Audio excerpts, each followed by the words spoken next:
Good morning. My name is Taryn, and thank you so much for stopping by my channel, Nicole Flower House. 1 year ago, I set out to build an amazing raised bed cut flower garden so I could learn how to create sustainable floral designs using my own homegrown blooms.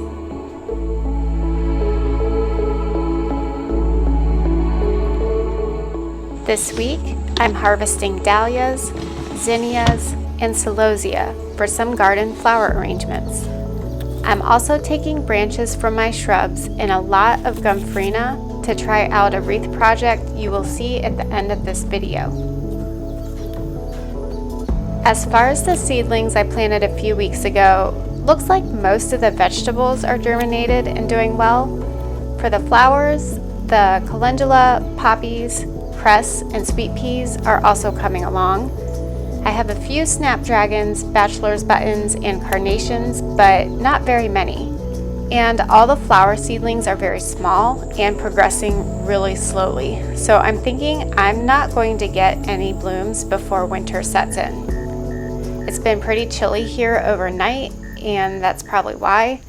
However, some of the plants may overwinter and set really early spring blooms, so I will keep you posted, let you know what happens. You just saw a bouquet of Wizard of Oz dahlias that I picked, and I'm super excited with the way these are looking now. In my previous videos, I was kind of disappointed in what they looked like. They were a much deeper color, and later in the season, they've really lightened up and turned into those really pretty cotton candy pink symmetrical blooms that I was expecting. So I may have not been taking care of them properly, or the plants may have just needed to mature a little more, but now I have the perfect Wizard of Oz dahlias. Love them. I hope that I can get a lot more next season.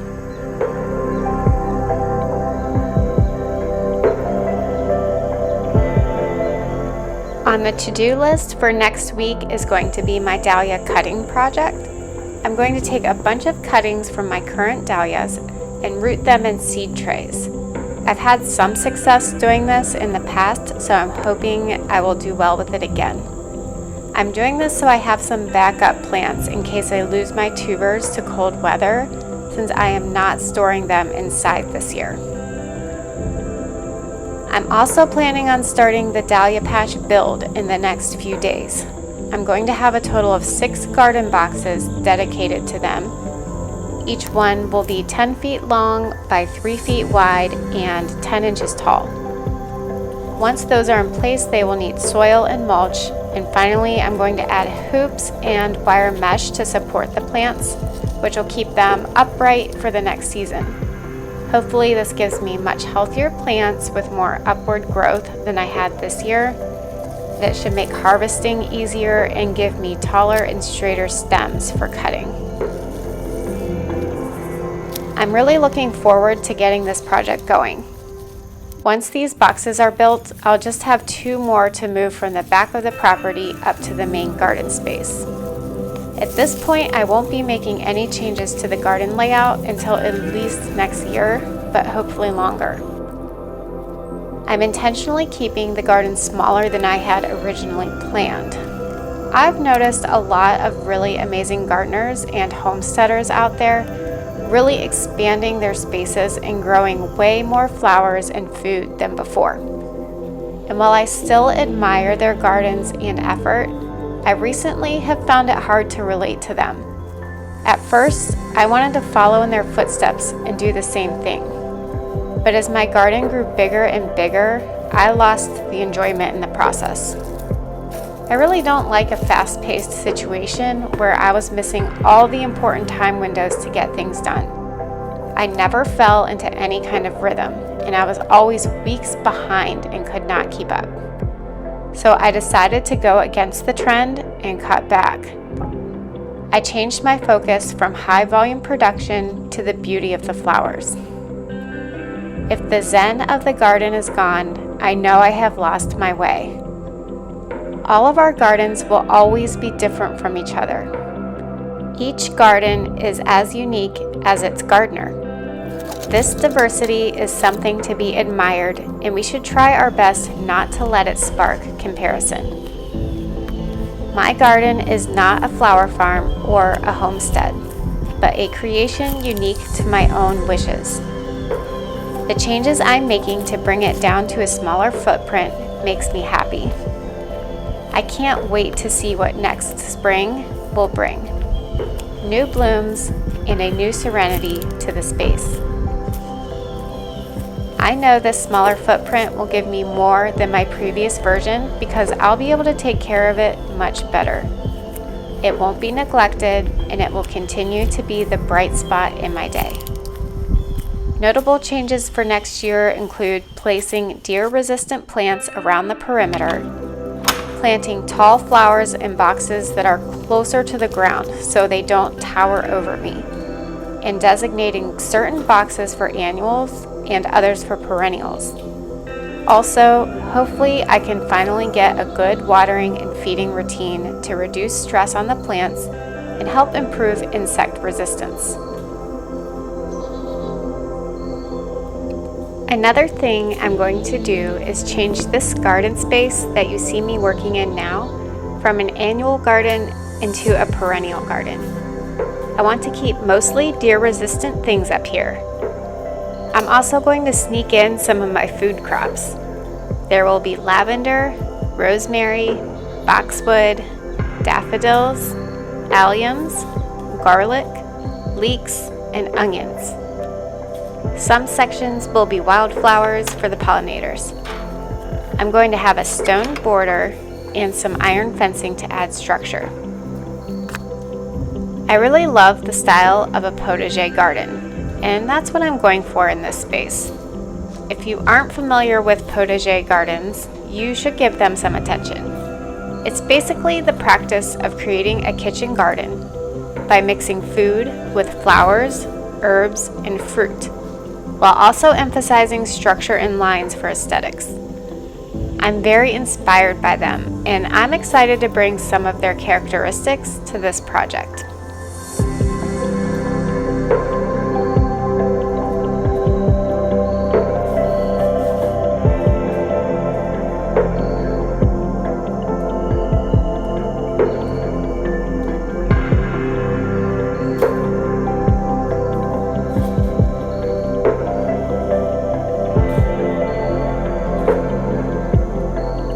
Now here I'm going to be cutting this gomphrena for the wreath project that I mentioned earlier. The foliage on this gomphrena is completely destroyed by insects and caterpillars. There's no way I could use any of this in an arrangement without taking all the foliage off. That's still an option, and I might still use it. Plus, the longer it stays on the plant, it's going to kind of dry out a little bit and give it a really good vase life. But for this project, I'll be stripping all the damaged leaves off, so you won't even notice or see it.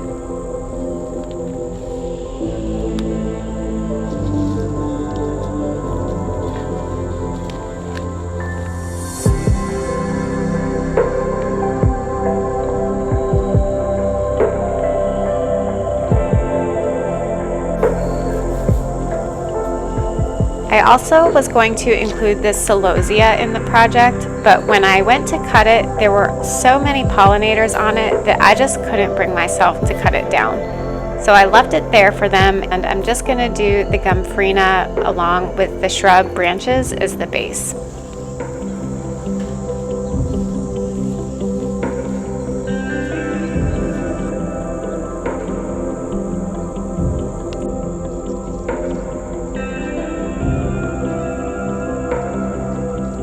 These dahlias are just continuing to push out blooms and look amazing despite their neglect and the fact that they're laying all over the ground.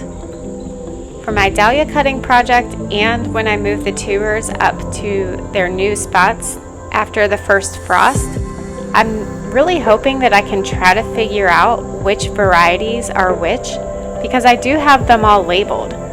The problem is since they're laying all over the ground, the branches are very twisted and it's kind of hard to tell where they originated from. but I'm going to do my best to figure out which ones are which so I can label my cuttings and keep my stakes and my labels that I have here for next season.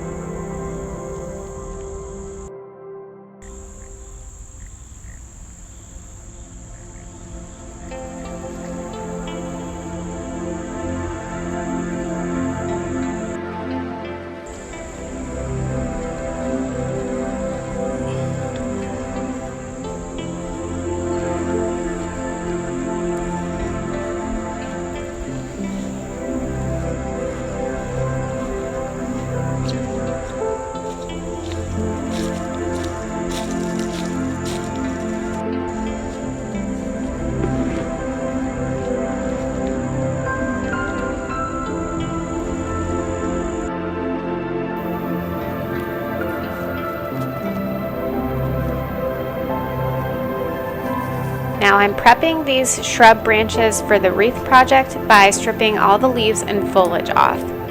In my last video, I did mention how I did a wreath with this before without removing the leaves, and they dried up and crinkled and looked terrible after less than 24 hours. So this time I'm taking all the leaves off and just using the plain bare branches to make my wreath base.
Now here I'm trying to add a little flexibility to the branches by just warming them up a bit and stretching them before I formed them into the circle. It didn't really work that well, but that is a technique you can use to help reduce breakage on the branches when you are forming them into a wreath or a fence or any kind of project like that.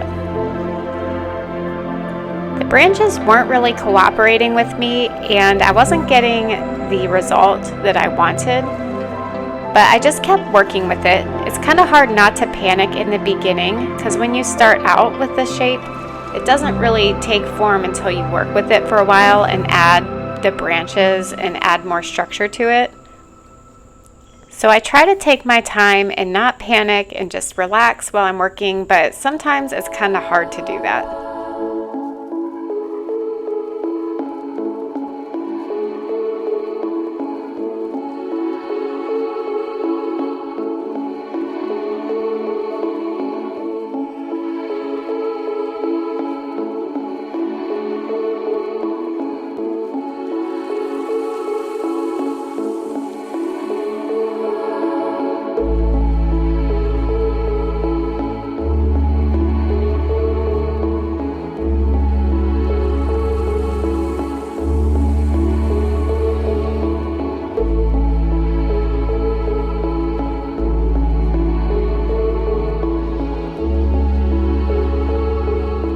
The wreath I made did not turn out that great.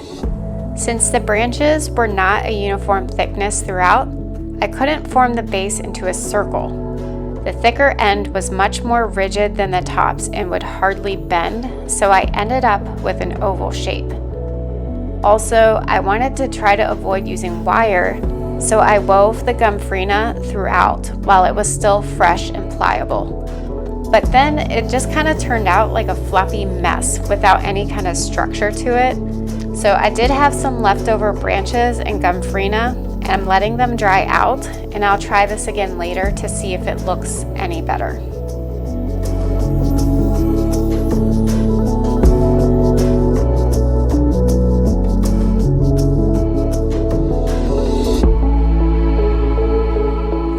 That is all for today's garden update. If you enjoyed this video, give it a thumbs up, and the best way you can support my channel is to subscribe and share it with your flower-loving friends. Thank you so much for taking interest in my cut flower garden, and I'll see you next week. Bye!